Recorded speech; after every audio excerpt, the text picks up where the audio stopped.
yan syempre mga bundok-bundok na tribe na medyo cannibal yung tao. Kaya nakakatatungod ka dyan sa Papua New Guinea. Yes, French Polynesia, Tonga, Marshall Islands. Okay, thank you. So now let's start our introduction regarding dito sa region ng Australia and Oceania. Okay, please raise your hand kung ready na po makinig.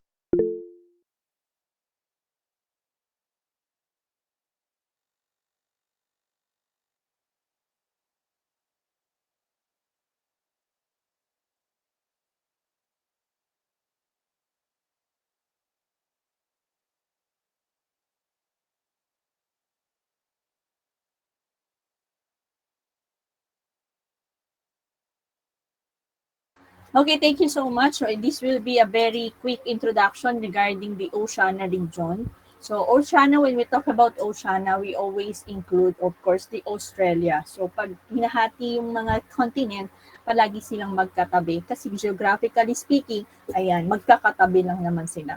So we have Australia and Oceania. So geographically, this region include dun sa tinatawag nilang Australasia, Melanesia, tsaka tinatawag nilang Micronesia and Polynesia. So ito yung mga hatian ng mga countries na dyan matatagpuan nyo sa mapa, makikita nyo sa mapa. So nasa eastern part siya ng Philippines, southeastern part ng Philippines, and of course dun sa eastern part ng Indonesia. Of course, sa southern part na natin, makikita natin yung Indonesia, and then lower down, we have the Australia. So, among this region, so, meron siyang mga pinaka-populous country, populous places pala, dun sa loob na yun. So, also, Oceania region is one of the smallest continent compared dun sa mga iba, like Asia, in Europe, and Africa. This is the smallest in terms of the land area.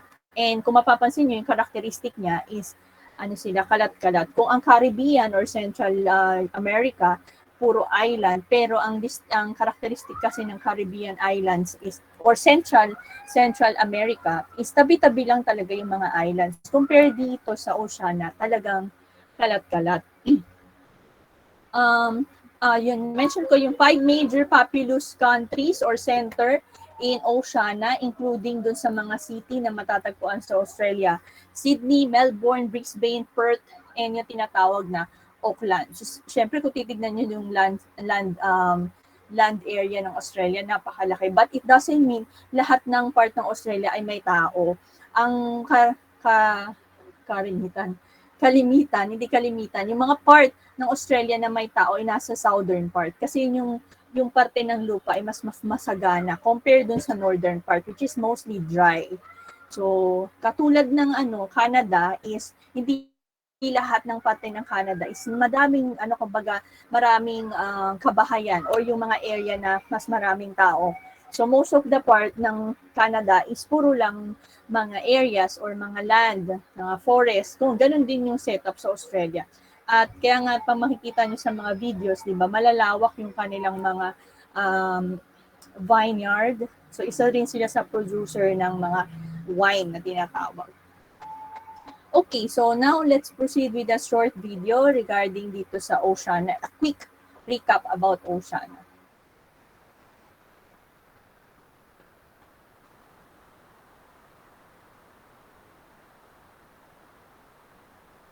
Everybody, so this week is going to be a filler week. So as you guys know, soon we are going to reach the end of the alphabet of the UN countries. 6 years I've been doing this channel, I'm still not done. Anyway, as you guys know, some of the countries at the end of the alphabet of UN countries are in the smallest continental region on Earth, both in population and in land size. I'm talking about Oceania. I've heard it pronounced other ways, Oceania, but the one I've heard the most is Oceania, so I'm gonna call it that. Now, in certain areas of the world, you will learn that there are 7 continents. Some areas teach that there are only 6 continents, but the Point being is that nobody really knows exactly what to label this whole area. Oceania is the word used to generally encompass everything that's not Asia, but it's in the Pacific as well as Australia and New Zealand. Some people consider all of it a continent. Some people just consider Australasia a continent. It depends on who you ask. If you ask me, I just kind of clump it all together. But again, it depends on who you ask. Anyway, today's video is Oceania Explained. And before we get into it, this video is sponsored by Cetera. You guys know that I'm very strict on who I choose to promote on this channel. And Cetera obviously makes a lot of sense because they are a geography learning website. You can play geography games on their website. Really fun stuff. Totally recommend it. Check out Cetera. Thank you, Cetera. Oh, and while I'm at it,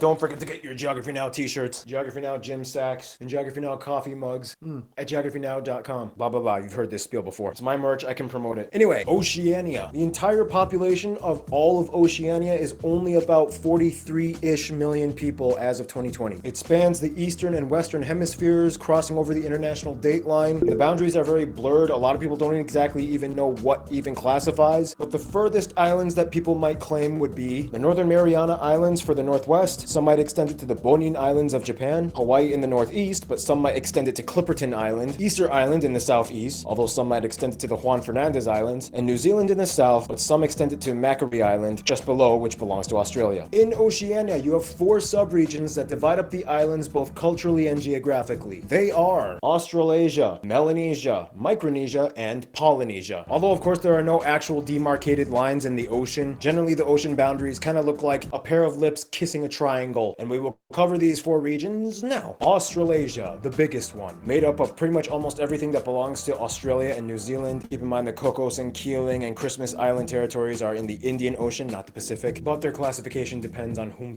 you ask. Anyway, obviously, Australia is the largest and most populated one, with about half of the entire population of Oceania. Australia is the only landmass that is able to harbor extensive desert zones and desert flora and fauna. As the biggest economy and trading partner and social influencer, they are essentially kind of like the factory that keeps things going on with all the other nations in the Pacific. Without Australia, it's a strong case to argue that many of the other Pacific islands would struggle to maintain their growing development needs. And it's confusing because New Zealand is kind of the only landmass that is both part of Australasia and Polynesia, as the native Maori people of New Zealand are considered the southernmost Polynesians in the world. But yeah, for what it's worth, Australia and New Zealand, they're the powerhouses of Oceania. I mean, there's not too much I could say that you guys don't already know. I mean, Australian, New Zealand culture, I kind of see Aussies and Kiwis as just like these joyfully intrepid, adventurous people. You gotta love the Aussies and Kiwis. You know, Australia is kind of like the girlfriend that the US cheats on Canada with, but then Canada also kind of secretly cheats on the US with New Zealand. So it's kind of like we're stuck in this love square. Anyway, jumping off of New Zealand, Polynesia. Polynesia has the largest ocean territory in the Pacific, and the entirety of the population is only around 6 to 6.5-ish million people, depending on who you include. Out of all the native peoples of Oceania, Polynesians kind of get like the most attention in media. I mean, everybody knows like the hula, luau's, the haka dance, tribal tattoos, the Easter Island statues. Those are all kind of like distinct Polynesian culture traits. Whenever there's like a movie or a TV show featuring an islander, it's almost always exclusively a Polynesian. In Polynesia, you have the core island groups of the sovereign nations of New Zealand, Samoa, Tonga, and Tuvalu, Hawaii, which is a state of the US, and American Samoa, which is a US territory, the New Zealand Free Association states of the Cook Islands, Niue and Tokelau, Easter Island, which is a special territory of Chile, all of French Polynesia, which is an overseas territory of France, as well as Wallis and Futuna, which is classified as a collectivity of France. There's also Norfolk Island, which is an external territory of Australia, the Pitcairn Islands, which are British overseas territories, and finally Rotuma, which actually belongs to the Melanesian nation of Fiji, but is geographically and culturally classified as falling under Polynesian. There's also a bunch of disputed areas, like the Line Islands of Kiribati are kind of classified as Polynesian, and Nauru is kind of a disputed one because their culture is kind of mixed between Micronesian and Polynesian. It's weird. But basically what you got to know is that in the Pacific, there is the Polynesian Triangle. It starts in New Zealand, goes up to Hawaii, ends in Easter Island, and it just makes a triangle. I would kind of argue that Polynesians are probably some of the most adventurous, intrepid, spirited people on Earth because their ancestors literally had to cross the Pacific with minimal seafaring technology. The Polynesians also took claim to their territory very seriously as having land land in the middle of the ocean was seen as very important. The bigger the land, the better. But the issue is a lot of the islands were just very far apart from each other. So that's why their culture kind of developed a lot of big, strong warrior types of people. They really wanted to defend their islands. I mean, if you had a tropical paradise, you probably want to defend it too. Families and cousins would split off, and that's kind of where you get the different Polynesian languages. A lot of them are intelligible, but they still have their own like little dialects. You know, Cook Islanders can kind of understand the Maori. You know, people of Samoa kind of understand the Tongans, like that. But yeah, they developed really strong kingdoms and civilizations that were thriving. So anyway, yeah, moving on. Micronesia. Not to be confused with the Federated States of Micronesia, a country inside of Micronesia called Micronesia. Anyway, this is the smallest in terms of population and land area. They have less than 500,000 people and less than 1,000 square miles of land. The difference between Micronesia and Polynesia, first of all, is that, like the name implies, it is micro. It's very small. Unlike Polynesia and Melanesia, most of their landmass are coral atolls, these thin, wispy, flat, low-lying islands that barely go above sea level. In the region of Micronesia, you have the sovereign states of Palau, the Federated States of Micronesia, and the Marshall Islands, as well as Kiribati and Nauru, although Nauru is kind of disputed. And then you have the US territories of Guam and the Northern Mariana Islands. One trait politically that sets this area apart is that most of the islands in this area have some kind of alignment with US policy. Palau, the Federated States of Micronesia, and the Marshall Islands are all US free association states, which means they kind of give each other a certain level of privilege. The people from the island countries are easily able to move and migrate to the US and live there, buy property, and vice versa, US to these islands. In addition, they also have access to certain US social services. In addition, they provide the US with military bases. That's kind of how it works. Kiribati and Nauru are kind of more aligned with Australia, and they work more with the Australian government, and they're kind of more on their own. And Kiribati is the only nation that has a plus 14 UTC time zone. They straddle the international date line. So they are technically the first country to see tomorrow. Again, we did videos on these. If you didn't watch them, watch them. Anyway, culturally, Micronesians have kind of had to adapt to surviving off of as little land space and resources as possible. They didn't exactly quite have the warlike culture as the Polynesians, although they could fight and they had these really cool helmets made out of blowfish. But overall, they just weren't really involved in too many tribal wars because they didn't really have a lot of space to ambush on. Usually the more elevated and larger islands with space and hills, they provided crops that would be traded with the atolls that didn't have enough space to grow them. So there was a lot of trading going on between Micronesians, and they kind of relatively got along well with their neighbors and traded well. This allowed the unique Micronesian cultures and traditions to flourish. Stone was a very prized commodity, so Yap was a very popular island in Micronesia, and there were a lot of quarries in Yap, and they would actually make the rye stones, which are the world's largest currency. Still technically kind of used today, just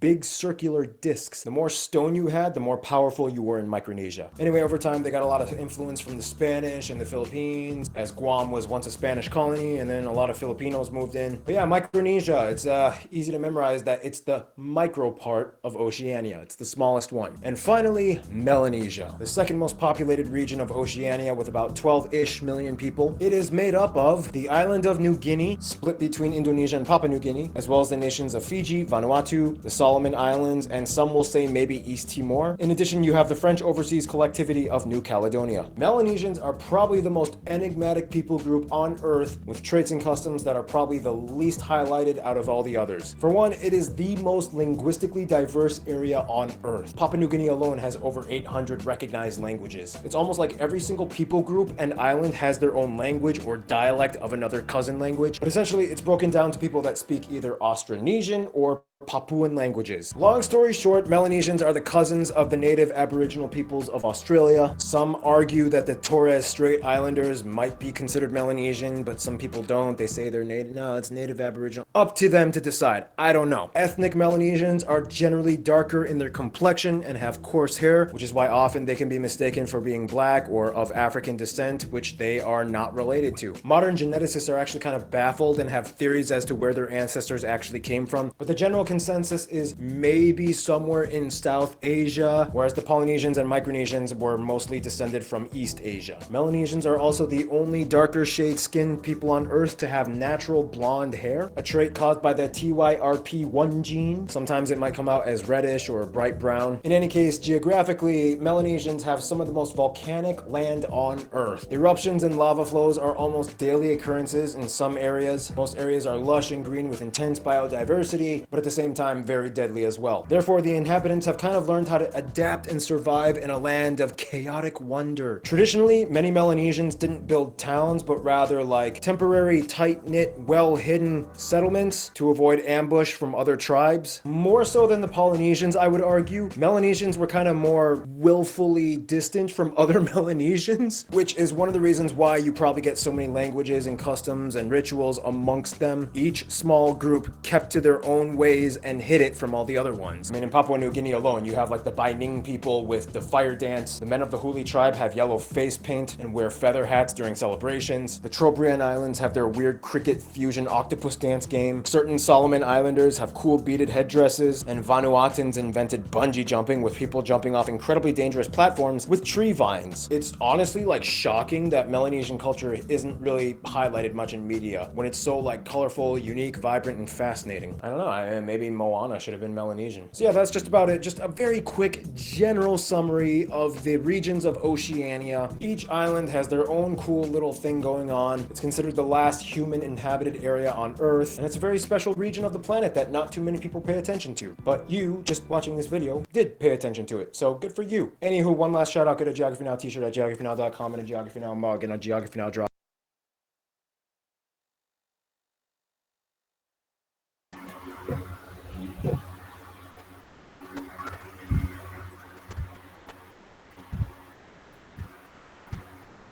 Okay, so let's have a quick game again.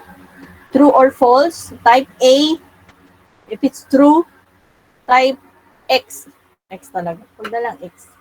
Type Z if it's false. Okay, nakuha ba guys? Pampaulit po ano po? Okay, A, true.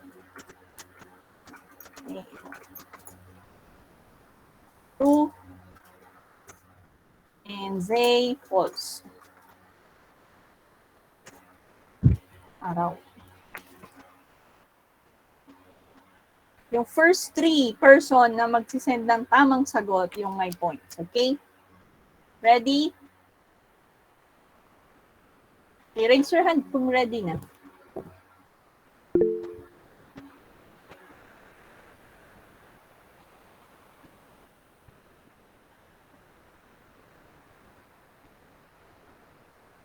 Okay, so let's start. Number 1. New Zealand is part of Australasia and Melanesia. True or false?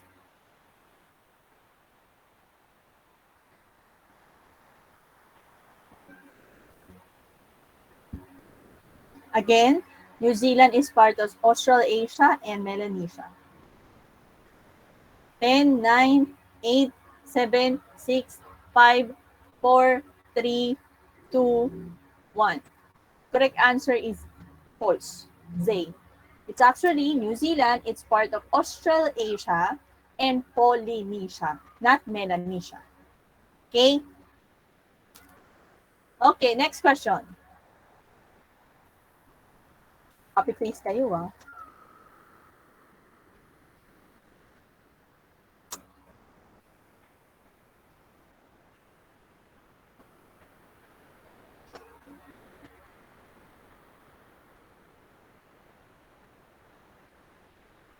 Okay, next question. Pakibaba niyo na po yung mga kamay. Virtual hand din.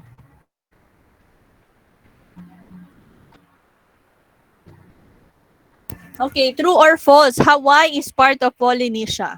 True or false?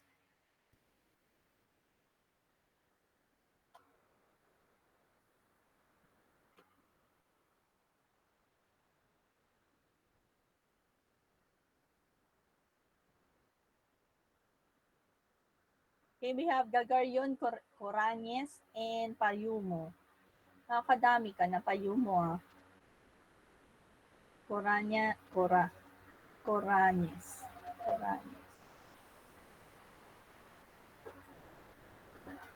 Okay, next question. True or false?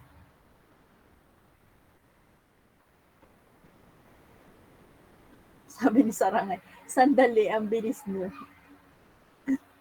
Saan ka namin hintayin?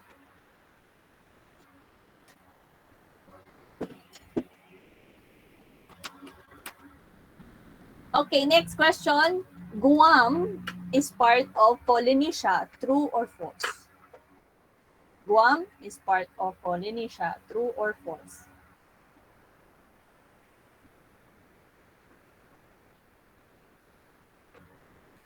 Teacher screen na, baka sabihin niyo, ma'am, sa akin hindi ka ito yung sunod-sunod. Siyempre, kung ano yung nasa screen ko dito. Wala na ang boses. Okay, the correct answer is false. Guam is part of Micronesia. So we have Coranes. Bilis naman ni Coranes. Jimenez. Okay, 2 points na. Si Jimenez. Si Coranes. And we have Aragon.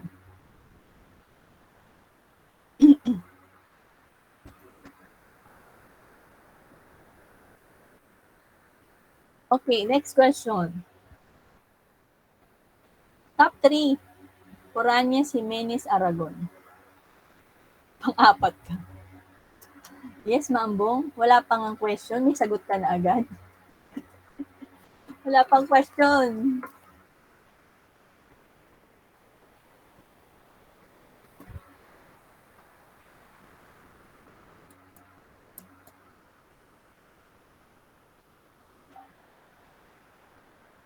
Okay, true or false? Kiribati is a country that is included in, wala pa nga question, hindi pa nga tapos, wala kayo. Hindi ko tatapusin. Hindi ko tatapusin yung tanong. Sabi ni Jimenez Daya, updated. Nauna kayo sa brain ko. Nauna ka sa brain ko.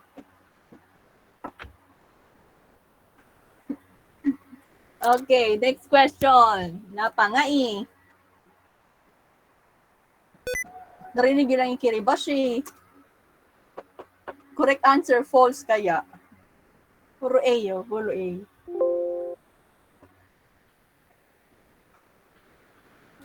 Okay, sige, mag-chat after ng guhit ng wala pang question na -2 ah. Wala pang score, -2 agad. Okay, next question.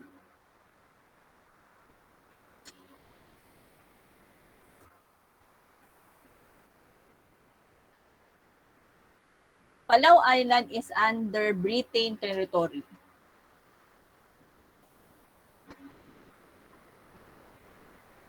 True or false?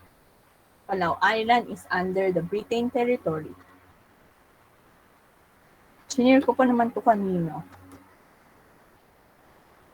Okay, the correct answer is false. It's under US territory, which is napaka-free yung kanilang arrangement sa US. They can gain whatever the US citizen na mainland, ng benefits ng mainland, they can also gain. So we have Sarangay. Finally, Sarangay.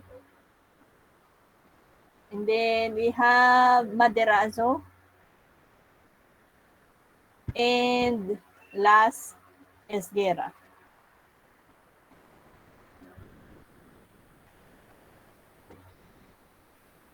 Okay, last question. Last question.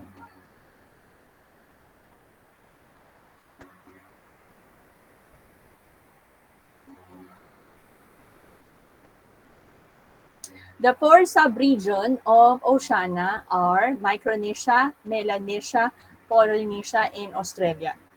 True or false?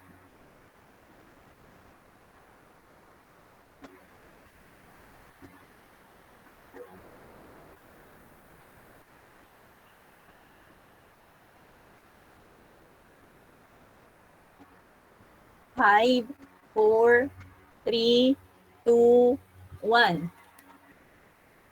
Wala nang hahabon? Okay, the correct answer is false. It's not Australia, it's Australasia. So, biglang nag-send ng say, tapos na nasabi ko na yung tamang sagot. Okay, for the last video, guys, for today is about a top destination in Oceania.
Okay guys, for week 15 for Oceania region, so wala kayong activity for this week. Please just make sure to read your PPT. Okay? Malinaw ba? Yes, Yes, ma'am. ma'am. Yes, ma'am. Thank you, Pose. Thank you, Pose. Okay, so that's the end of our introduction. So please make sure po to read the PPT and then let's meet again next week. Bye guys! Bye, Bye, Bye, ma'am. Thank you ma'am. ma'am. po. Thank you po. Thank you po. Bye, ma'am. Bye, ma'am. Thank you po.